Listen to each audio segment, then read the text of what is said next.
ಬೇರೆ ಬೇರೆ ಥರದ ಆರೋಗ್ಯಗಳನ್ನ ನಾವು ಈಗಾಗಲೇ ಮಾತಾಡಿದ್ದೀವಿ. ಒಂದು ತುಂಬ less spoken but very important topic ಅಂದರೆ ಸಾಮಾಜಿಕ ಆರೋಗ್ಯ. ಹೌದು, ನಾನು ಯಾರ ಜೊತೆನೂ ಬೆರಿಬಾರ್ದು ಅಂತ ನಮಗೆ ನಾವೇನೇ ನಮ್ಮ ಸುತ್ತ ಒಂದು ಕೋಟೆ ಕಟ್ಕೊಂಡ್ಬಿಡ್ತೀವಿ. ಯಾವ ವ್ಯಕ್ತಿ ಆ ಥರ ಬದುಕ್ತಾನೆ ಖಂಡಿತವಾಗ್ಲೂ ಅವನಿಗೆ ಅನಾರೋಗ್ಯ ಕಟ್ಟಿಟ್ಟ ಬುತ್ತಿ. ಆಕ್ಸಿಟಾಸಿನ್ ರಿಲೀಸ್ ಆಗಬೇಕು ಅಂದರೆ ನಿಮಗೆ ಗುಂಪಲ್ಲಿ ಇರಲೇಬೇಕು. ನೀವು ಗುಂಪಲ್ಲಿ ಹಾಡು ಹೇಳೋದು, ಗುಂಪಲ್ಲಿ ಯೋಗ ಮಾಡೋದು, ಗುಂಪಲ್ಲಿ ಮಾತಾಡೋದು, ಕಾರ್ಯಕ್ರಮ, ಮದುವೆ. ಸಮಯ ಇಲ್ಲ ಅಂತ ತುಂಬ ಜನ ಮಾತಾಡ್ತಾರಲ್ಲ, ಖಂಡಿತ ಸುಳ್ಳದು. ಸಮಯನ ನಾವು ಮಾಡ್ಕೋಬೇಕು. ಪ್ರೈಮ್ ಮಿನಿಸ್ಟರ್ಗೆ ಸಮಯ ಇದೆ ಅಂತಂದಾಗ, ಪ್ರೆಸಿಡೆಂಟ್ಗೆ ಸಮಯ ಇದೆ ಅಂದಾಗ ಅದಕ್ಕಿಂತ ದೊಡ್ಡ ಜವಾಬ್ದಾರಿಗಳು ನಮಗೇನು ಇರೋದಿಲ್ಲ. ನಾವು ಯಾವ್ದಾದ್ರು ಮಕ್ಳು ಎತ್ಕೊಂಡಾಗ ನಮಗೆ ಗೊತ್ತಾಗ್ತಿದ್ದಂಗೆ ನಮ್ಮ ಬಾಡಿ ಒಳಗಡೆ ಗುಡ್ ಹಾರ್ಮೋನ್ಸ್ ರಿಲೀಸ್ ಆಗುತ್ತೆ. ಸ್ನೇಹಿತರೆ ನಮಸ್ಕಾರ. ಗೌರಿ ಶಕ್ಕಿ ಸ್ಟುಡಿಯೋದ ವಿಶೇಷ ಕಾರ್ಯಕ್ರಮ ಫ್ಯಾಮಿಲಿ ಡಾಕ್ಟರ್, ನಿಮಗೆಲ್ಲ ಆತ್ಮೀಯ ಸ್ವಾಗತ.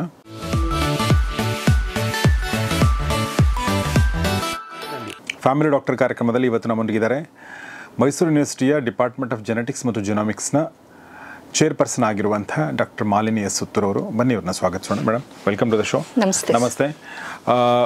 ಹೊಸ ವರ್ಷದ ಶುಭಾಶಯಗಳು ಮೇಡಮ್ ನಿಮಗೆ ಮತ್ತು ನಿಮ್ಮ ವಿದ್ಯಾರ್ಥಿಗಳಿಗೆ, ರಿಸರ್ಚ್ ಸ್ಕಾಲರ್ಸ್ಗೆ ಎಲ್ಲರೂ ಕೂಡ ಹೊಸ ವರ್ಷ ಶುಭಾಶಯ.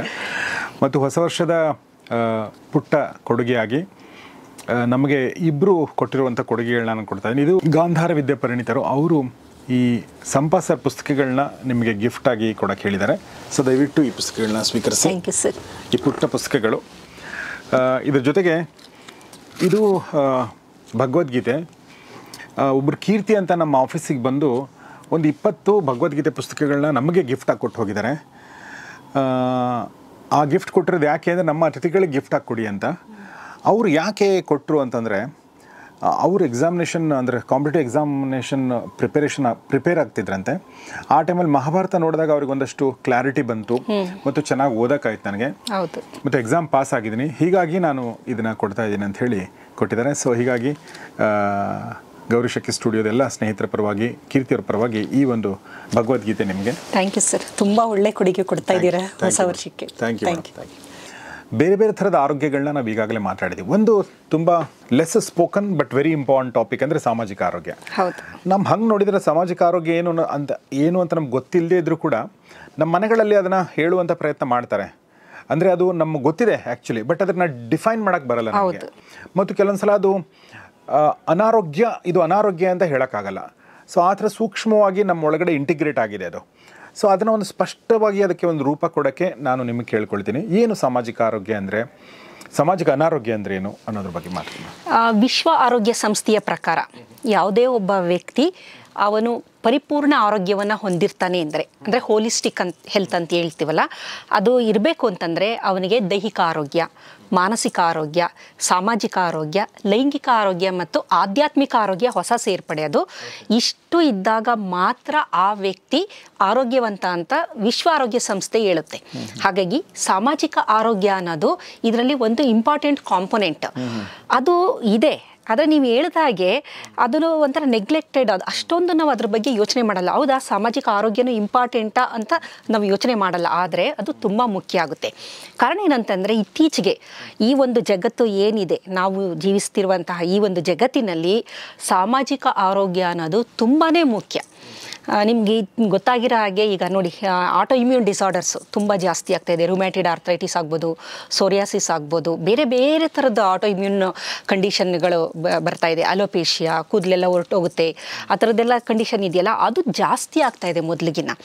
ಅದಕ್ಕೆ ಒನ್ ಆಫ್ ದ ರೀಸನ್ ಈ ಸಾಮಾಜಿಕ ಅನಾರೋಗ್ಯ ಅಂತ ವಿಜ್ಞಾನಿಗಳು ಬೇಕಾದಷ್ಟು ನಿಮಗೆ ಇದ್ರ ಬಗ್ಗೆ ಸಂಶೋಧನೆ ನಡೆದಿದೆ. ನಾನು ಅದನ್ನು ಮುಂದಿನ ಹಂತದಲ್ಲಿ ಹೇಳ್ತೀನಿ. ಅದಕ್ಕೆ ಹಾಗಾಗಿ ನಮಗೆ ಗೊತ್ತಿಲ್ಲದೆ ಎಲ್ಲೋ ಒಂದು ಕಡೆ ನಮ್ಮ ಅನಾರೋಗ್ಯ ಉಂಟು ಮಾಡ್ತಿರೋದು ಈ ಸಾಮಾಜಿಕ ಕಾರಣಗಳು ಅನ್ಬೋದು. ಹಾಗಾಗಿ ಸಾಮಾಜಿಕ ಆರೋಗ್ಯ ಅಂದರೆ ಸಮಾಜದ ಜೊತೆ ಒಂದು ಉತ್ತಮವಾದ ಸಂವಹನೆ ಮಾಡ್ಕೊಂಡು, ಸಂಪರ್ಕದಲ್ಲಿ ಇಟ್ಕೊಂಡು ನಾವು ಸಮಾಜದ ಜೊತೆ ಇರುವುದು ಸಾಮಾಜಿಕ ಆರೋಗ್ಯ. ಅದು ಎಷ್ಟರ ಮಟ್ಟಿಗಿದೆ ಅನ್ನೋದು, ಹೌದು, ಸಮಾಜದಲ್ಲಿ ಇರಬೇಕು, ಸಂವಹನೆ ಇರಬೇಕು.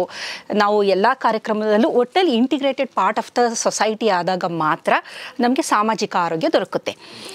ನಿಮಗೆ ಗೊತ್ತಿರೋ ಹಾಗೆ ನಾವು ಪ್ರಾಣಿ ಜಗತ್ತನ್ನು ನೋಡಿದಾಗ ಅದರಲ್ಲೂ ಒಂದು ಸಾಮಾಜಿಕತೆನ ನಾವು ನೋಡ್ತೀವಿ. ಅಂದರೆ ಗುಂಪಾಗಿ ವಾಸಿಸುವುದು.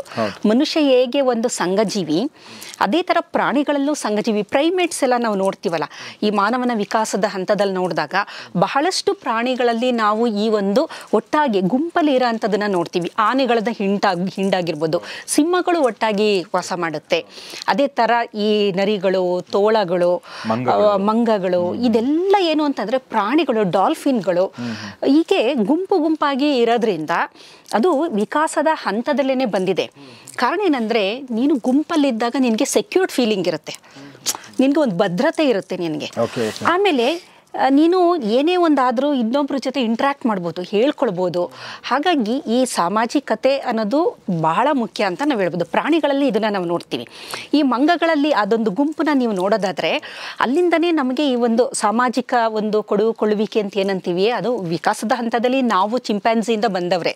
ಹಾಗಾಗಿ ಅಲ್ಲಿ ನಾವು ಅದನ್ನ ನೋಡಿದಾಗ ಮಂಗಗಳಲ್ಲಿ ನೋಡಿ ನೀವು ಒಟ್ಟಿಗೆ ಇರುತ್ತೆ, ಒಟ್ಟಿಗೆ ಹಣ್ಣುಗಳನ್ನು ಗ್ಯಾದರ್ ಮಾಡೋದು, ಅಂದರೆ ಫುಡ್ ರಿಸೋರ್ಸ್ ಕಲೆಕ್ಟ್ ಮಾಡೋದು, ಆಮೇಲೆ ಆಟ ಆಡೋದು ಒಟ್ಟಿಗೆ ಇರುತ್ತೆ ಗುಂಪಲ್ಲಿ.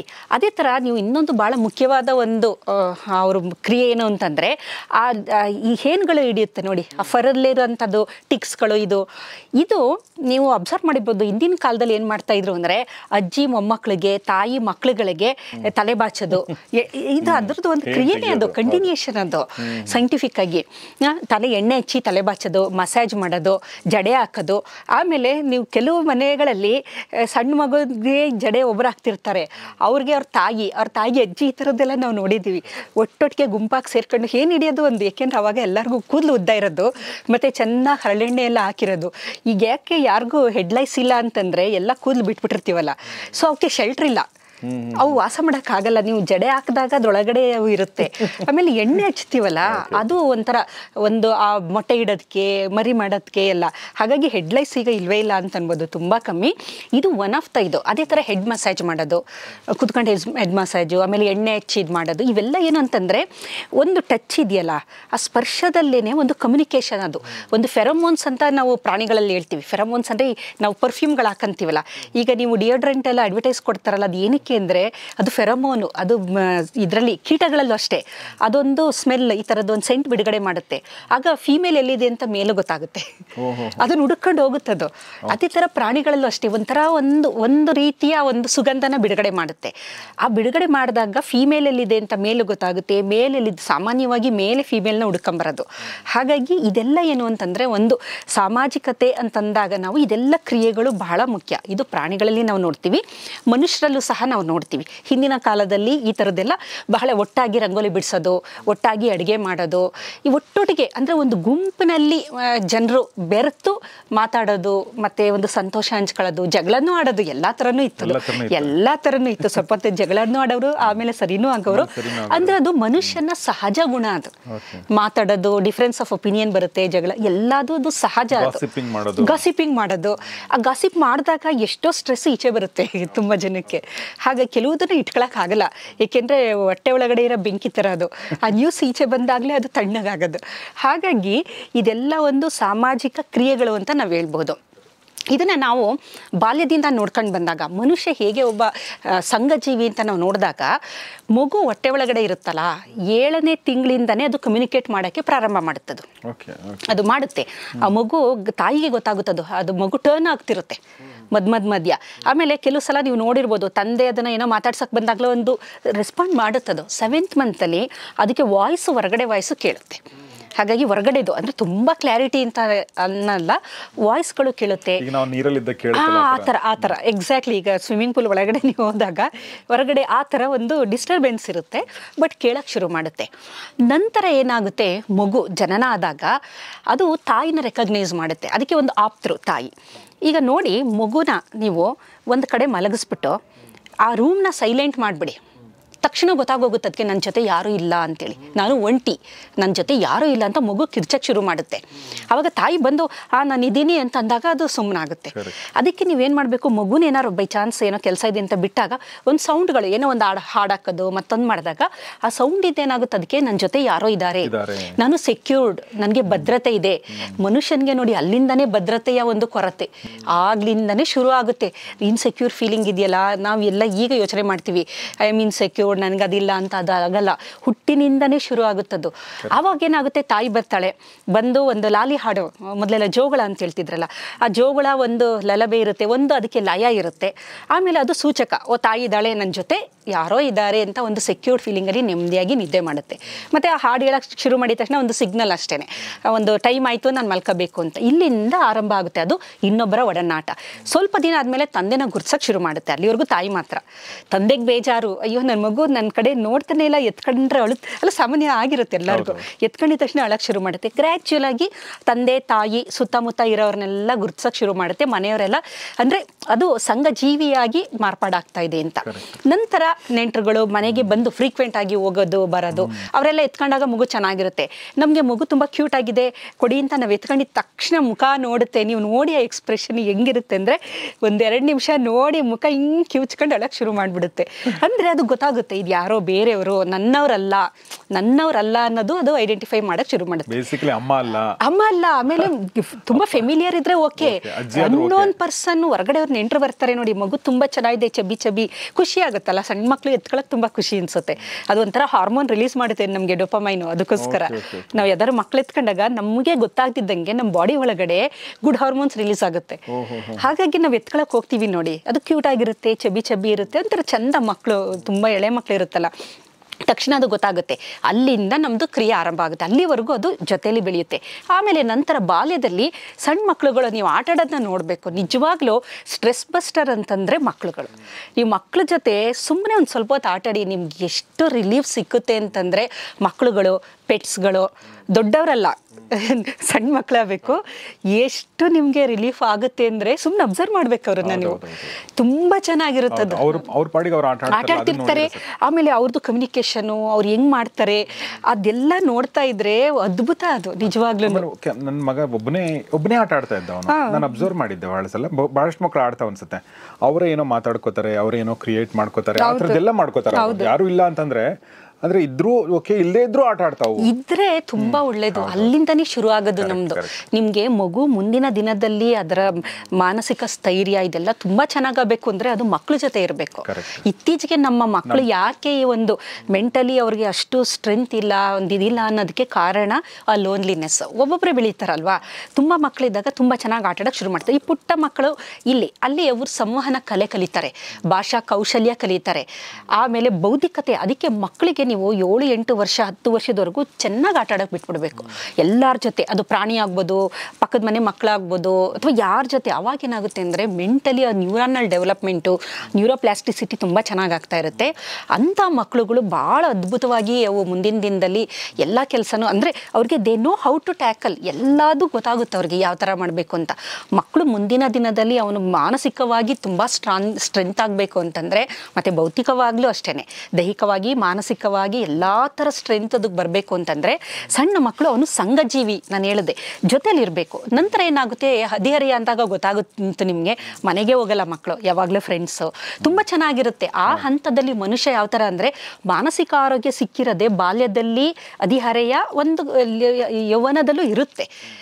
ಅದು ಕಳ್ಕೊಳ್ಳೋದು ನಾವು, ನಮಗೆ ಒಂದು ಜಾಬ್ ಅಂತ ಆಗುತ್ತೆ, ಆಮೇಲೆ ಒಂದು ಮದುವೆ ಅಂತ ಆಯ್ತಲ್ಲ, ಅಲ್ಲಿಂದ ಮಾನಸಿಕ ಆರೋಗ್ಯ ಅಲ್ಲಿಂದನೇ ಕಳ್ಕೊಳ್ಳೋಕೆ ಶುರು ಮಾಡ್ತೀವಿ. ಸಾಮಾಜಿಕ ಆರೋಗ್ಯ ಅಲ್ಲಿವರೆಗೂ ನಮ್ಮ ಸಾಮಾಜಿಕ ಆರೋಗ್ಯ ಎಷ್ಟು ಚೆನ್ನಾಗಿರುತ್ತೆ ಅಂದರೆ, ಫ್ರೆಂಡ್ಸಲ್ಲಿ ಅವ್ನು ಯಾವ ಕಾಸ್ಟ್ ಗೊತ್ತಿಲ್ಲ, ಯಾವ ರಿಲಿಜನ್, ಅದು ಏನೂ ಬರಲ್ಲ, ಅವ್ನು ಯಾವ ಜಾತಿ ಧರ್ಮ ಕುಲ, ಈ ಬಡವನ, ಅವ್ನು ಏನೂ ಗೊತ್ತಿಲ್ಲ. ಮಕ್ಕಳನ್ನ ಅದಕ್ಕೆ ನಾವು ದೇವರು ಅಂತೀವಲ್ವ, ಎಷ್ಟು ಚೆನ್ನಾಗಿರುತ್ತೆ ಅಂದರೆ. ಆಮೇಲೆ ಹದಿಹರಿಯದಲ್ಲೂ ಅಷ್ಟೇ, ಯಾವತ್ತು ಈಗ ಕೆಲವು ಸಲ ಮನೇಲಿ ಹೇಳ್ಬೋದು, ನೀನು ಅವ್ರ ಜೊತೆ ಹೋಗ್ಬೇಡ ಕಣೋ, ಅವ್ರು ತುಂಬ ಬಡವರು ಅಂತ, ಇವನ್ಗೆ ಅದು ತಲೆಗೆ ಹೋಗಲ್ಲ ಬಿಡು ಅಂತ ಹ್ಞೂ ಅಂತಾರೆ. ಏನು ಗೊತ್ತಾಗದೇ ಇಲ್ಲ, ಅಲ್ಲಿ ಅದು ಬರದೇ ಇಲ್ಲ. ಅಷ್ಟು ಚೆನ್ನಾಗಿ ಆ ಒಂದು ಹದಿಹರೆಯದಲ್ಲೂ ಸಹ ಇರ್ತಾರೆ. ಅದಕ್ಕೆ ನೋಡಿ, ಈಗ the best part of our life ಅಂತ ನಾವು ನೋಡೋದಾದರೆ ಅದು ಹದಿಹರೆಯ. ನಮ್ಮ ಹೈಸ್ಕೂಲ್ ಕ್ಲಾಸ್ಮೇಟ್ಸ್ ಅಂತೀವಲ್ಲ, ಅವರು ಯಾವಾಗ್ಲೂ ಮೊದಲು ಹೇಗಿದ್ರು ಅದೇ ಥರ ಇರ್ತಾರೆ.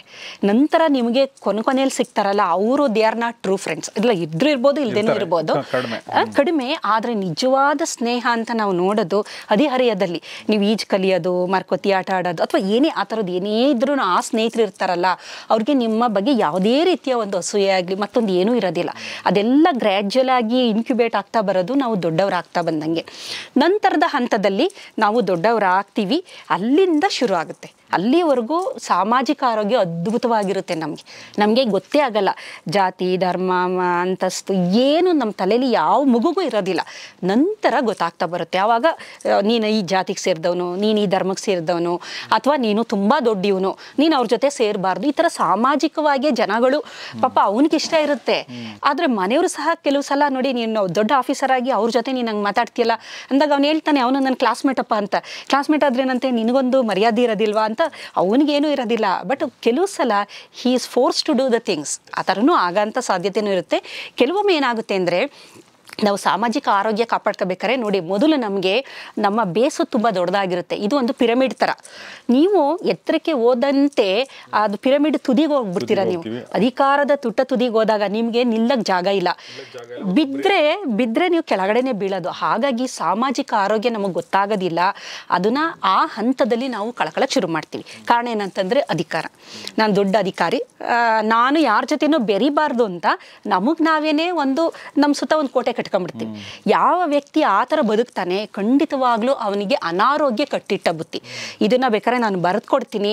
ಯಾವ ವ್ಯಕ್ತಿ ಯಾರ ಜೊತೆನೂ ಸೇರೋದಿಲ್ಲ, ನಾನು ದೊಡ್ಡ ಅಧಿಕಾರಿ, ನಾನು ಏನೋ ದೊಡ್ಡ ಅಂತಸ್ತು, ನಾನು ದೊಡ್ಡ ಇವನು ಅಂತ ಅವನಿಗವನೇ ಅನ್ಕೊಂಡು ಸುತ್ತ ಬೌಂಡ್ರಿ ಹಾಕಂತಾನೆ. ಮುಂದಿನ ದಿನದಲ್ಲಿ all kind of metabolic disorders ನೀವು ಯಾವುದಾದ್ರೂ ಹೇಳಿ, ಅದು ಮೊದಲು ಆಗೋದು ಅವ್ರಿಗೇನೆ ಪ್ರಾಬ್ಲಮ್. ಕಾರಣ ಏನು ಅಂತಂದರೆ ಸ್ಟ್ರೆಸ್ ಪಾತ್ವೆ, HPA ಆಕ್ಸಿಸ್ ಅಂತ ಹೇಳ್ತೀವಿ. ಅದನ್ನು ನಾನು ಮುಂದೆ ಹೇಳ್ತೀನಿ ಸೈಂಟಿಫಿಕ್ ಆಗಿ ಯಾವ ಥರ ಎಫೆಕ್ಟ್ ಆಗುತ್ತೆ ಅಂತ. ಅದೆಲ್ಲ ದೇಹದ ಒಳಗಡೆ ನಮ್ಮದು ತುಂಬ ಪಾತ್ವೆಗಳಿದೆ. ಪಾತ್ವೆ ಅಂತಂದರೆ ಒಂದೊಂದು ರೂಟ್ಗಳಂತ, ಅದು ಒಂದೊಂದು ಪರ್ಟಿಕ್ಯುಲರ್ ಕೆಲಸ ಮಾಡುತ್ತೆ. ನೀವು ಒಂದು ಆ್ಯಕ್ಷನ್ ನೀವು ಏನು ಮಾಡ್ತೀರಾ, ಡೆಫಿನೆಟ್ ಆಗಿ ಆ ಪಾತ್ವೆಗಳು ಡಿಸ್ಟರ್ಬ್ ಆಗ್ತಾ ಬರುತ್ತೆ. ಈಗ ಅವನ್ನ ಐಸೋಲೇಟ್ ಮಾಡ್ಕೊಂಡ್ಬಿಡ್ತಾನೆ ಅವನು. ಅವ್ನಿಗೆ ಎಷ್ಟೋ ಸ್ಟ್ರೆಸ್ ಇರುತ್ತೆ, ಅವನು ಅದನ್ನ ಶೇರ್ ಮಾಡ್ಕೋಬೇಕು, ಯಾರ ಜೊತೆನೋ ಮಾಡ್ಕೊಳಕ್ಕಾಗಲ್ಲ. ಏನಕ್ಕೆ ಅಂದರೆ ನಾನು ದೊಡ್ಡ ಅಧಿಕಾರಿ, ನಾನು ಈ ಒಂದು ಸಣ್ಣ ಸಮಸ್ಯೆನ ಯಾರ ಹತ್ರನಾರು ಹೇಳ್ಕೊಂಡ್ರೆ ಏನು ಅನ್ಕೋಬೋದು ನನ್ನ ಬಗ್ಗೆ ಅನ್ನೋದು. ಅಧಿಕಾರ, ಅಂತಸ್ತು, ತುಂಬ ಅದೊಂದು ಪ್ರೆಸ್ಟೀಜ್ ಅಂತ ನಿಮ್ಗೆ ಗೊತ್ತಿದೆ. ಶ್ರೀಮಂತಿಕೆ, ನಾನು ತುಂಬ ಶ್ರೀಮಂತ, ನಾನು ಯಾಕೆ ಅವ್ರ ಹತ್ರ ಇದು ಮಾಡಬೇಕು. ಇದು ಈ ಒಂದು ನಾನತ್ವ ಅಂತ ಇದೆಯಲ್ಲ, ನಿಜವಾಗ್ಲೂ ತುಂಬಾ ಕಷ್ಟ. ಇದು ಎಲ್ಲ ಆರೋಗ್ಯವನ್ನು ಹಾಳು ಮಾಡುವುದು ಅಹಂ, ನಾನತ್ವ. ಯಾರು ಅದನ್ನು ಬಿಡ್ತಾರೆ ಖಂಡಿತವಾಗ್ಲೂ ಮಾನಸಿಕ ಆರೋಗ್ಯ ಅದ್ಭುತವಾಗಿರುತ್ತೆ. ಅವ್ರಿಗೆ ಯಾವ ಕೈಲೇನೂ ಬರಲ್ಲ. ಈಗ ನೋಡಿ, ಸಾಮಾನ್ಯವಾಗಿ ಈಗ ಮಾನಸಿಕ ಆರೋಗ್ಯ ಅಂತ ನಾವು ಸಾಮಾನ್ಯವಾಗಿ ಇದ್ರ ಜೊತೆಗೆ ಸಾಮಾಜಿಕ ಆರೋಗ್ಯದ ಬಗ್ಗೆ ನಾನು ಹೇಳ್ತಾ ಇದ್ದೆ. ಅದು ಯಾವಾಗ ಬೇಕು ಅಂತಂದರೆ, ಫಸ್ಟ್ ಆಫ್ ಆಲು ನಾನು ಎಲ್ಲರಿಗೂ ಆ್ಯಕ್ಸಸ್ ಇರಬೇಕು. ಸದಾಕಾಲ 24/7 ನಾನು ಅವೈಲಬಲ್ ಇದ್ದರೆ ಆವಾಗ ನಾನು ಸಮಾಜದ ಜೊತೆ ನಾನು ಒಂದು ಒಳ್ಳೆಯ ಬಾಂಧವ್ಯವನ್ನು ಬೆಳೆಸ್ಕೋಬೇಕು. ಈಗ ನಾನು ದೊಡ್ಡ ಆಫೀಸರು, ನಾನು ಡೈರೆಕ್ಟ್ರು, ನಾನು ಪ್ರೊಫೆಸರು, ನಾನು ಯಾರಿಗೂ ಸಿಕ್ಕಲ್ಲ ಅಂತಂದರೆ ನನಗೆ ನಾನೇ ಐಸೋಲೇಟ್ ಆಗ್ತಾ ಇರ್ತೀನಿ. ಅಲ್ಲ, ಆ ಥರ ಸಮಯ ಇಲ್ಲ ಅಂತ ತುಂಬ ಜನ ಮಾತಾಡ್ತಾರಲ್ಲ, ಖಂಡಿತ ಸುಳ್ಳದು. ಸಮಯನ ನಾವು ಮಾಡ್ಕೋಬೇಕು. ಪ್ರೈಮ್ ಮಿನಿಸ್ಟ್ರಿಗೆ ಸಮಯ ಇದೆ ಅಂತಂದಾಗ, ಪ್ರೆಸಿಡೆಂಟ್ಗೆ ಸಮಯ ಇದೆ ಅಂದಾಗ ಅದಕ್ಕಿಂತ ದೊಡ್ಡ ಜವಾಬ್ದಾರಿಗಳು ನಮಗೇನು ಇರೋದಿಲ್ಲ. ಆದರೆ ನಾವು ಸುಮ್ಮನೆ ಹೈಪ್ ಮಾಡ್ಕೊಂಡ್ಬಿಡ್ತೀವಿ. ನಾನು ತುಂಬ ಬ್ಯುಸಿ ಪರ್ಸನ್ ಅಂದರೆ, ನಾನು ಒಂಥರ ನನಗೆ ನಾನೇ ಹೈಪ್ ಮಾಡ್ಕೊಳ್ತಾ ಬರೋದು. ನಾನು ಡೈರೆಕ್ಟ್ರು, ನಾನು ಪ್ರೊಫೆಸರು, ನಾನು ಸೈಂಟಿಸ್ಟು, ನಾನು ಅವ್ರ ಜೊತೆ ಬೆರೀಬಾರ್ದು ಅನ್ನೋ ಒಂದನ್ನ ನಮಗೆ ನಾವೇ ಬೇಲಿ ಹಾಕೊಳ್ಳೋದ್ರಿಂದ ಬೇರೆ ಯಾರಿಗೂ ಅದರಿಂದ ಏನೂ ನಷ್ಟ ಇಲ್ಲ. ನಷ್ಟ ಆಗೋದು ನನಗೆ. ಅದು ಜನಕ್ಕೆ ಅರ್ಥ ಆಗ್ತಾ ಇಲ್ಲ. ಒಂದು ದಿನ ಆಮೇಲೆ ಏನಾಗುತ್ತೆ, ಡಯಾಬಿಟಿಕ್ಕು, ಸಿವಿಯರ್ ಡಯಾಬಿಟಿಕ್ ಆಗುತ್ತೆ, ಒಬಿಸಿಟಿ. ಹೇಳ್ತೀನಿ, ಅದು ಎಕ್ಸ್ಪ್ಲೇನ್ ಮಾಡ್ತೀನಿ. ಪಾತ್ವೆ ನಾನು ಎಲ್ಲರಿಗೂ ಆ್ಯಕ್ಸಸ್ ಇರಬೇಕು. ಯಾವಾಗಲೂ 24/7 ನನ್ನ ಕುಟುಂಬದವರಿಗೆ, ನನ್ನ ಸ್ನೇಹಿತರಿಗೆ, ಬಂಧುವರ್ಗದವರಿಗೆ, ಸಮಾಜದಲ್ಲಿರುವ ಎಲ್ಲರಿಗೂ ನಾನು ಆ್ಯಕ್ಸಸ್ ಇದ್ದಾಗ ಮಾತ್ರ ಜನ ಬರ್ತಾರೆ. ಈಗ ನೀನು ಎಲ್ಲರನ್ನೂ ದೂರ ಇಟ್ಬಿಟ್ಟಾಗ ಜನ ಯಾರು ಬರ್ತಾರೆ? ಆಕ್ಸಸ್ ಇರಬೇಕು. ಮತ್ತು ನಾನು ಅವರ ಜೊತೆ ಒಂದು ಸಂಪರ್ಕದಲ್ಲಿರಬೇಕು. ಅವೈಲಬಿಲಿಟಿ ತುಂಬ ಇಂಪಾರ್ಟೆಂಟು. ಈಗ ಗೌರಿ ಶೆಟ್ಟಿ ಅವೈಲೇಬಲ್ ಇದ್ದಾರೆ ಅಂದರೆ ನಾನು ಬರ್ತೀನಿ. ಅವೈಲೇಬಲ್ ಇಲ್ಲ ಅಂತಂದಾಗ ಅಲ್ಲೇ ಒಂದು ಡಿಸ್ಟೆನ್ಸ್ ಕ್ರಿಯೇಟ್ ಆಯಿತು. ಅದೇ ಥರ ಸಂಪರ್ಕದಲ್ಲಿರಬೇಕು. ಅಂದರೆ ಜನರ ಜೊತೆ ನಾನು ಹೋಗಬೇಕು. ನನಗೆ ನಾನು ಒಂದು ಬೌಂಡ್ರಿನ ಹಾಕ್ಕೊಂಡ್ಲೇಬಾರ್ದು. ನೀನು ಏನಾರು ಇರೋ, ನೀನು ಆಫೀಸರ್ ಆಗಿರೋ, ನೀನು ಅದು ಆಫೀಸಲ್ಲಿದ್ದಾಗ ಅಷ್ಟೇ. ನೀನು ಅಲ್ಲಿಂದ ಬಂದಾಗ ನೀನು ಜನಸಾಮಾನ್ಯರಂತೆ ನೀನು ಎಲ್ಲರ ಜೊತೆ ಸೇರಿದಾಗ ಮಾತ್ರ ಒಂದು ಸಮಾಜ ಏನು ಅನ್ನೋದು ಗೊತ್ತಾಗದೆ ಆವಾಗ. ಈಗ ನೋಡಿ, ದೊಡ್ಡ ವ್ಯಕ್ತಿಗಳು ಯಾಕೆ ಅವರು ದೊಡ್ಡವರಾದರು ಅಂದರೆ ಅವರ ಎಷ್ಟೇ ಒಂದು ದೊಡ್ಡ ಸ್ಥಾನದಲ್ಲಿದ್ದರು, ಅವರು ಜನಸಾಮಾನ್ಯರ ಜೊತೇಲಿ ಇದ್ದರು. ಅವರ ಕಷ್ಟ ಸುಖಗಳು ಗೊತ್ತಾಗ್ತಿತ್ತು, ಯಾವ ವ್ಯಕ್ತಿ ಜನರ ಜೊತೆ ಬೆಳೀತಾನೆ ಸ್ಪಂದನೆ ಅವ್ರಿಗೆ ಚೆನ್ನಾಗಿರುತ್ತೆ. ಹಾಗಾಗಿ ಅದನ್ನು ಮಾಡಿದಾಗಲೂ ನಮಗೆ ಸಾಮಾಜಿಕ ಆರೋಗ್ಯ ತುಂಬ ಚೆನ್ನಾಗಿ ಬರುತ್ತೆ. ನಂತರ ಸಾಮಾಜಿಕ ಕಾರ್ಯದಲ್ಲಿ ನಾವು ಇನ್ವಾಲ್ವ್ ಆಗಲೇಬೇಕು. ನೀವು ವಾಟ್ ಎವರ್ ಮೇ ಬಿ, ನೀವು ಬ್ಯುಸಿಯೆಸ್ಟ್ ಪರ್ಸನ್ ಆಗಿರಲೇಬೋದು, ಆದರೆ ನಿಮ್ಮ ನೆಂಟರದ್ದು ಏನೋ ಒಂದು ಕಾರ್ಯಕ್ರಮ ಇದೆ, ಮನೆದಿರ್ಬೋದು ಅಥವಾ ಫ್ರೆಂಡ್ಸ್ದು ಏನೋ ಇರುತ್ತೆ ಅಂದಾಗ, ಇಲ್ಲ ನಾನು ಬ್ಯುಸಿ ಅಂತ ನೀವು ನಿಮ್ಮನ್ನೇ ಐಸೋಲೇಟ್ ಮಾಡ್ಕೊತ ಬಂದರೆ, ನೀವು ಬರಲಿಲ್ಲ ಅಂತ ಯಾರೇನು ಕೊರಗೋದಿಲ್ಲ. ಆ ಕಾರ್ಯಕ್ರಮ ನಡೆಯುತ್ತೆ. ಈಗ ನಾನು ಹೋಗಲಿಲ್ಲ ಅಂತ ಯಾವುದೂ ನಿಲ್ಲಲ್ಲ ಅಲ್ವಾ? ಸತ್ಯ ಅಲ್ವಾ? ಅದು ಎಲ್ಲ ಅಚ್ಚುಕಟ್ಟಾಗಿ ನಡೆಯುತ್ತೆ. ಆದರೆ ಲಾಸ್ ಆಗೋದು ನನಗೆ. ಕಾರಣ, ನಾನು ಅಲ್ಲಿ ಹೋದಾಗ ನಾನು ಒಂದಷ್ಟು ಜನರ ಜೊತೆ ಮಾತಾಡ್ತೀನಿ. ನನಗೆ ಆಕ್ಸಿಟಾಸಿನ್ ರಿಲೀಸ್ ಆಗುತ್ತೆ. ಗುಡ್ ಹಾರ್ಮೋನ್ಸ್ಗಳನ್ನ ಹೇಳ್ದೆ, ಜನರ ಸಂಪರ್ಕದಲ್ಲಿದ್ದಾಗ ಮಾತ್ರ ಬಿಡುಗಡೆ ಆಗೋದು.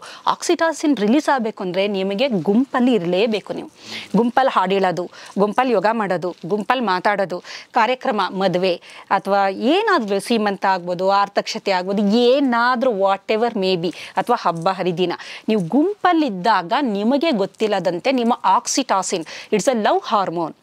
ಅದು ಯಾವಾಗ ಬರುತ್ತೆ ಅಂದರೆ, ನಾನು ಒಬ್ಬಳೇ ಇದ್ದಾಗ ಖಂಡಿತ ಲವ್ ಹಾರ್ಮೋನ್ ಬರಲ್ಲ ನನಗೆ. ನಾನು ಇನ್ನೊಂದು ವ್ಯಕ್ತಿ ಜೊತೆ ಇರಬೇಕು, ಮಾತಾಡಬೇಕು, ನಮಸ್ಕಾರ ಮಾಡಬೇಕು, ಶೇಕ್ ಹ್ಯಾಂಡ್ ಮಾಡಬೇಕು, ಹಗ್ ಮಾಡಬೇಕು, ಮೈ ತಡುವುದು, ಕುತ್ಕೊಳ್ಳಿ, ಬನ್ನಿ ಅನ್ನೋದು, ತಗೊಳ್ಳಿ, ತಿನ್ನಿ ಅಂದರೆ ಉಪಚಾರ ಎಲ್ಲ ಮಾಡ್ತೀವಲ್ಲ. ಆಗ ಆಮೇಲೆ ನೋಡಿ ಎಷ್ಟು ಚೆನ್ನಾಗಿದ್ದೀರಾ, ಯು ಆರ್ ಲುಕಿಂಗ್ ಹ್ಯಾಂಡ್ಸಮ್, ಇನ್ನೂ ನಿಮ್ಗೆ ಏಜ್ ಆದಂಗೆ ಕಾಣಲ್ಲ ಅಂತ ಅಂತಾರೆ ಕೆಲವು ಸಲ ಹೋದಾಗ. ನಿಮ್ಮ ಶರ್ಟ್ ಎಷ್ಟು ಚೆನ್ನಾಗಿದೆ, ನಿಮ್ಮ ಸಾರಿ ಚೆನ್ನಾಗಿದೆ, ಮನೆಯಲ್ಲೆಲ್ಲ ಅಂದರೆ ಈ ಥರದ ಮಾತುಗಳಿದೆಯಲ್ಲ, ಅದು ನಿಮಗೆ ಗೊತ್ತಿಲ್ಲದಂಗೆ ಇಬ್ರಿಗೂ ಬೆನಿಫಿಟ್ ಇದೆ. ಇಬ್ರಿಗೂ ಆಕ್ಸಿಟಾಸಿನ್ ರಿಲೀಸ್ ಆಗುತ್ತೆ. ಆಕ್ಸಿಟಾಸಿನ್ ಲವ್ ಹಾರ್ಮೋನು, ಅದು ರಿಲೀಸ್ ಆಗೋದು ಗುಂಪಲ್ಲಿದ್ದಾಗ ಮಾತ್ರ. ಹಾಗಾಗಿ ಅದು ರಿಲೀಸ್ ಆಗುತ್ತೆ. ಅದರ ಜೊತೆಗೇನಾಗುತ್ತೆ, ನಾವು ಹಿಂಗೆ ಒಂದು ಗುಂಪಲ್ಲಿ ಇದ್ದಾಗ ಎಂಡಾರ್ಫಿನ್, ಸೆರೋಟೋನಿನ್, ಡೊಪಮೈನ್, ಈ ಗುಡ್ ಹಾರ್ಮೋನ್ಸ್ ನಾನು ಹಿಂದಿನ ವೀಡಿಯೋಗಳಲ್ಲಿ ಹೇಳಿದೆ, ಇದೆಲ್ಲ ನಿಮಗೆ ರಿಲೀಸ್ ಆಗಬೇಕು ಅಂದರೆ ನಿಮಗೆ ಸಮಾಜದಲ್ಲಿ ಈ ಥರ ನೀವು ಇನ್ವಾಲ್ವ್ ಆದಾಗ, ಸಂಪರ್ಕದಲ್ಲಿದ್ದಾಗ, ಇದು ಒಂದು ಸೆಟ್ ಆಯಿತು ಅಂದರೆ ಸಮಾಜದಲ್ಲಿ ಒಂದು ಸಾಮಾಜಿಕವಾಗಿ ನೀವು ಯಾವ ರೀತಿ ಒಂದು ಆ್ಯಕ್ಟಿವ್ ಆಗಿರ್ತೀರಾ ಅಂತ ನಾವು ನೋಡೋದಾದರೆ, ಕೆಲವೊಂದು NGOಗಳಲ್ಲಿ ತುಂಬ ಜನ ಅಲ್ಲಿ ಬಂದು ಸಕ್ರಿಯವಾಗಿ ಪಾಲ್ಗೊಳ್ತಾರೆ. ನಾವು ಅನ್ಕೋಬೋದು, ಸುಮಾರು ಜನ ಅನ್ಕೊಂತಾರೆ ಇವ್ರಿಗೇನು ಮಾಡೋಕ್ಕೆ ಕೆಲಸ ಇಲ್ವಾ, ಅದಕ್ಕೆ ಬಂದು ಇದೆಲ್ಲ ಅಂದರೆ ಅವ್ರಿಗೆ ಗೊತ್ತು ಅದ್ರ ಬೆನಿಫಿಟ್ ಏನು ಅಂತ. ಮಾಡೋಕ್ಕೆ ಕೆಲಸ ಇಲ್ಲದೆ ಬಂದಿಲ್ಲ ಅವರು, ಅಲ್ಲಿ ಮಾಡೋಣ ಅಂತಲೇ ಅವರು ಹುಡುಕೊಂಡದನ್ನ ಬಂದಿರ್ತಾರೆ. ಅವರು ಏನಕ್ಕೆ ಅಂತಂದರೆ, ನೀವೇನಾದರೂ ಎಲ್ಲೋ ಒಂದು ಡೊನೇಷನ್ದು ಏನೋ ಒಂದು ಕ್ಯಾಂಪ್ ಇದೆ, ಅಲ್ಲಿ ಹೋಗ್ತೀರಾ, ಅಲ್ಲಿ ನೀವು ಭಾಗವಹಿಸ್ತೀರಾ, ವಾಲಂಟಿಯರ್ ಥರ. ನೀವು ಯಾವುದೇ ಆಗಲಿ, ಕೆಲವೊಂದು ಕಾರ್ಯಕ್ರಮಗಳಿರುತ್ತೆ, ಯಾವುದ್ಯಾವುದೋ ಅಲ್ಲಿ ವಾಲಂಟಿಯರ್ ಆಗಿ ಹೋಗಿ ಊಟ ಬಡಿಸಿ ಅಥವಾ ಏನೋ ಒಂದು ಸರ್ವ್ ಮಾಡಿ, ತಕ್ಷಣ ಏನಾಗುತ್ತೆ ಅಂದರೆ ನಿಮಗೆ ಈ ಎಲ್ಲ ಗುಡ್ ಹಾರ್ಮೋನು ರಿಲೀಸ್ ಆಗೋದಕ್ಕೆ ಕಾಸಿಲ್ಲ, ಕರಿಮಣಿ ಇಲ್ಲ, ಏನೂ ಇಲ್ಲ. ನಿಮ್ಗೆ ಒಳ್ಳೇದಾಗಬೇಕು ಅಂದರೆ ಇದೆಲ್ಲ ನಾವು ಮಾಡಲೇಬೇಕು. ಇನ್ ಬಿಟ್ವೀನು ನಮ್ಮ ಒಂದು ಒತ್ತಡದ ಬದುಕಲ್ಲಿ ಬಿಡುವು ಮಾಡಿಕೊಂಡು ಸಕ್ರಿಯವಾಗಿ, ನಾನು ಒಬ್ಬ ವ್ಯಕ್ತಿ ಚಿತ್ರದುರ್ಗದಲ್ಲಿದ್ದರು, ಅವರು ಪ್ರಕಾಶನ ಅಂತ ಅವ್ರನ್ನ ಕರೆಯೋರು. ಅವ್ರು ಯಾವ ಥರ ಸರ್ವಿಸ್ ಮಾಡೋರು ಅಂತಂದರೆ, ಈಗ ಯಾರು ತೀರೋಗಿರ್ತಾರಲ್ಲ ರಿಲೇಟಿವ್ಸು, ಅವ್ರ ಮನೆಗೆ ಹೋಗೋದವರು, ತುಂಬ ಹತ್ರದವರು ಅಂತ ಅಲ್ಲ, ಸ್ವಲ್ಪ ದೂರದವ್ರೆ. ಅಲ್ಲಿ ಹೋಗಿ ಅವ್ರಿಗೆಲ್ಲ ಸಮಾಧಾನ ಮಾಡೋದು, ಕಾಫಿ ತರಿಸ್ಕೊಡೋದು, ಆಮೇಲೆ ತಿಂಡಿ ತರಿಸ್ಕೊಟ್ಟು ತುಂಬ ಇದಾದ್ರೂ ಸಮಾಧಾನ ಹೇಳೋದು, ಆಗಿದ್ದಾಯಿತು ಹೋಗ್ಲಿ, ಒಂದು ಸ್ವಲ್ಪ ತಿನ್ಕೊಳ್ಳಿ, ಇಲ್ಲ ಅಂದರೆ ನೀವು ಸುಸ್ತಾಗಿ ಬಿದ್ದೋಗ್ತೀರಾ. ನಿಜವಾಗ್ಲೂ ನನಗನ್ನಿಸ್ತು, ಈ ಪುಣ್ಯಾತ್ಮ ಮಾಡೋ ಕೆಲಸದ ಮುಂದೆ ನೀವು ಹಿಮಾಲಯ ಅಮರನಾಥ್ ಯಾತ್ರೆ ಮಾಡ್ತಾರಲ್ಲ, ಅದಕ್ಕಿಂತ ಪುಣ್ಯದ ಕೆಲಸ ಅದು. ಏಕೆಂದರೆ ನಿಮ್ಗೆ ಆ ಸಂದರ್ಭದಲ್ಲಿ ನಿಮಗೆ ಸಮಾಧಾನ ಮಾಡೋ ಒಂದು ಹೃದಯ ಬೇಕಿರುತ್ತೆ. ಎಲ್ಲರೂ ಅಳ್ತಾ ಇರ್ತಾರೆ, ಆಮೇಲೆ ಕೆಲವರು ಡಯಾಬಿಟಿಕ್ ಇರ್ತಾರೆ, ಕೆಲವರಿಗೆ ಬ್ಲಡ್ ಪ್ರೆಷರ್ ಇರುತ್ತೆ, ತುಂಬ ತೊಂದರೆ ಇರುತ್ತೆ. ಆವಾಗ ಅವರೇ ಕಾಫಿ ಕುಡಿಯೋಕ್ಕಾಗಲ್ಲ ಅಲ್ವಾ? ನೀವು ಯೋಚನೆ ಮಾಡಿ, ಒಂದು ಸೂತಕದ ಮನೆಯಲ್ಲಿ ನೀವು ಆ ಥರ ಏನೂ ಮಾಡೋಕ್ಕಾಗಲ್ಲ. ಬಟ್ ಅಂಥ ಒಬ್ಬೊಬ್ಬರು ವ್ಯಕ್ತಿ ಒಂದೊಂದು ಕುಟುಂಬದಲ್ಲಿದ್ದರೆ ನಿಜವಾಗ್ಲೂ ಎಲ್ಲ ಕಡೆ, ಸುಮಾರು ಕಡೆ ನಾನು ನೋಡಿದ್ದೀನಿ, ಎಲ್ಲೇ ಆದರೂ ಆ ಮನುಷ್ಯ ಹೋಗೋರು ಕಾಫಿ ಎಲ್ಲ ತರಿಸಿ ಒಂದು ಸ್ವಲ್ಪ ಸಮಾಧಾನ ಮಾಡಿ ಕುಡಿಸಿ, ಆಮೇಲೆ ಕೆಲವರಿಗೆ ತಿಂಡಿನೂ ತಿನ್ನಿಸಿ, ಏಕೆಂದರೆ ತುಂಬ ಕಾರ್ಯ ಎಲ್ಲ ಇದೆಲ್ಲ ಆಗ್ಬಿಡುತ್ತಲ್ಲ, ಲೇಟ್ ಆಗುತ್ತೆ, ಕೆಲವರಿಗೆ ಹುಷಾರಿರೋದಿಲ್ಲ. ಅದು ನಿಜವಾಗ್ಲೂ ನನಗನ್ನಿಸ್ತು, ಇದಕ್ಕಿನ್ನ ಅವ್ರಿಗೆ ಎಷ್ಟು ಹಾರ್ಮೋನ್ಗಳು ಗುಡ್ ಹಾರ್ಮೋನ್ ಬಿಡುಗಡೆ ಆಗಿತ್ತೋ ಭಗವಂತನಿಗೆ ಗೊತ್ತು. ಎಂಥ ಒಳ್ಳೆ ಕೆಲಸ. ಆ ಥರ ನಾನು ಹೇಳೋದು ಇದು ಒಂದು ಎಕ್ಸಾಂಪಲ್ ಅಷ್ಟೇ ನಾನು ಹೇಳಿದ್ದು. ಈ ಥರ ನಿಮಗೆ ಬೇಕು ಅಂದರೆ 1000 ಅವಕಾಶ ಇರುತ್ತೆ. ಆದರೆ ನಾವೇನು ಮಾಡ್ತೀವಿ, ಇಲ್ಲಪ್ಪ ನಾನು ಬ್ಯುಸಿ ಇದ್ದೀನಿ, ನನಗಾಗಲ್ಲ. ಆಮೇಲೆ ಎಲ್ಲೋ ಒಂದು ಇನಿಬಿಷನ್, ಹೋಗಿ ಅವ್ರನ್ನ ಅಪ್ಕೊಂಡು ಸಮಾಧಾನ ಮಾಡಿ, ನಮಗೆ ಗೊತ್ತು ಓದೋರು ವಾಪಸ್ ಬರಲ್ಲ ಅಂತ ಎಲ್ಲರಿಗೂ ಗೊತ್ತಿದೆ. ಒಂದು 4 ಸಮಾಧಾನದ ಮಾತ್ರ ಅಮ್ಮಂಗೆ ಧೈರ್ಯ ಹೇಳಿ, ನೋಡಮ್ಮ ನೀನೇ ಹಿಂಗೆ ಧೈರ್ಯ ಕಳ್ಕೊಂಡ್ರೆ ಮಕ್ಕಳು ನೋಡ್ಕೊಳ್ಳೋರು ಯಾರು ಅಂತನೋ ಏನೋ ಆ ಥರ ಹೆಂಡತಿ ಇಲ್ದಿದ್ದಾಗ ಏನೋ ಒಂದು ಸಮಾಧಾನದ ಮಾತು ಹೇಳಿದಾಗ ಅದಕ್ಕಿಂತ ಸೋಷಿಯಲ್ ಹೆಲ್ತ್ ನಿಮ್ಗೆ ಹೆಂಗೆ ಸಿಕ್ಕುತ್ತೆ ಅಂದರೆ ಅದ್ಭುತವಾಗಿ ಸಿಕ್ಕುತ್ತೆ ನಿಮಗೆ. ಭಾಳ ಇಂಪಾರ್ಟೆಂಟ್ ವಿಚಾರ. ಈಗೇನೆಂದರೆ, ಈಗ ನಾನು ಅಧಿಕಾರಿನೋ, ನಾನು ಶ್ರೀಮಂತನೋ, ನಾನು ಸೆಲೆಬ್ರಿಟಿನೋ ಅಂತ ಹೇಳಿ ಹೋಗದಿರುವಂಥ ಸಂಖ್ಯೆ ಒಂದಷ್ಟು ಜನ ಇರ್ಬೋದು. ಬಟ್ ಭಾಳಷ್ಟು ಜನ ಯಾಕೆ ಈ ಥರ ಸಂದರ್ಭಗಳಲ್ಲಿ ಹೋಗಲ್ಲ ಅಂದರೆ, ಅವ್ರಿಗೆ ಹೆಂಗ್ ಸಮಾಧಾನ ಮಾಡಬೇಕು, ಹೆಂಗ್ ಮಾತಾಡಬೇಕು ಅನ್ನೋದೇ ಗೊತ್ತಿರಲ್ಲ. ಅವ್ರಿಗೆ ಒಳಗಡೆ ಒಂದು ಫೀಲಿಂಗ್ ಇರುತ್ತೆ, ಎಮೋಷನ್ ಇರುತ್ತೆ, ಬಟ್ ಏನೋ ದೇ ಥಿಂಕ್ ಏನೋ ಆರ್ಟಿಫಿಷಿಯಲ್ ಆಗ್ಬಿಡುತ್ತಾ. ಕೌನ್ಸಿಲಿಂಗ್ ಅದು ಹೆಂಗ್ ಮಾತಾಡೋದು, ಸಮಾಧಾನ ಸಾಂತ್ವನ ಮಾಡಿ, ಆದ್ರೆ ಆಯ್ತು ಪರವಾಗಿಲ್ಲ, ನಿಮ್ಗೆ ಹೆಂಗಾಗುತ್ತೆ ಹಂಗ್ ಮಾಡಿ, ಹೆಂಗಾಗುತ್ತೆ ಹಂಗ್ ಮಾಡಿ, ಸುಮ್ಮನೆ ಕೂತ್ಕೊಳ್ಳಿ, ಒಂದಷ್ಟೊತ್ತು ಕೂತಿರಿ, ಆಮೇಲೆ ಸಮಾಧಾನ ಮಾಡಿ, ಏನೋ ಒಂದು ನಿಮ್ಗೆ ಹೆಂಗ ಬರುತ್ತೆ ಹಂಗೆ. ಇದೇ ತರ ಪ್ಯಾಟ್ರನ್ ಅಂತ ಏನು ಇಲ್ಲ ಇಲ್ಲಿ. ಈಗ ನಮ್ಮ ಈ ಟಿವಿನಲ್ಲಿದ್ದಾಗ ಏನಾಗಿತ್ತು ಅಂದ್ರೆ,